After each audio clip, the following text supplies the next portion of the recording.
তো গাইস, আজকে আমি যখনই গেমে ঢুকি তখনই গেমে ঢোকার সাথে সাথে প্রাইম গিফট পাই, যেখান থেকে আমি 15টা বাউচারের মতো পাই। তো আজকে দেখবো এই বাউচারগুলো দিয়ে কি ফ্রিতে বান্ডিল নেওয়া যায় নাকি। তো চলো, ইভেন্টে ঢোকার সাথে সাথে মেরে দিলাম একটা সিঙ্গেল স্পিন, দেখি কি দেয়।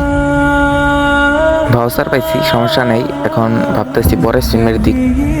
বড় স্পিন মারার সাথে সাথে আরো 5টা বাউচার দিয়ে দিল, তবু বান্ডিল দিল না। তো এবার একটা সিঙ্গেল স্পিন মারবো, দেখি সিঙ্গেল স্পিনে কি দেয় আবার।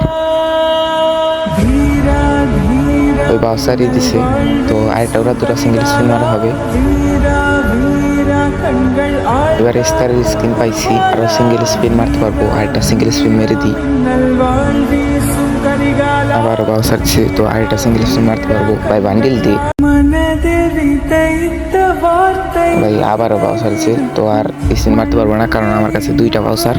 ছোট স্পিন মারতে গেলেও 3টা বাউসারের মতো লাগে। তো তোমরা কে কে বান্ডিলটা ফ্রিতে পেয়ে গেছো তা সবাই কমেন্টে বলে যাও, দেখতে চাই তোমাদের কার লাক কত ভালো। তো আজকের জন্য এই পর্যন্ত, দেখা হবে নতুন কোনো ভিডিওতে। আল্লাহ হাফেজ।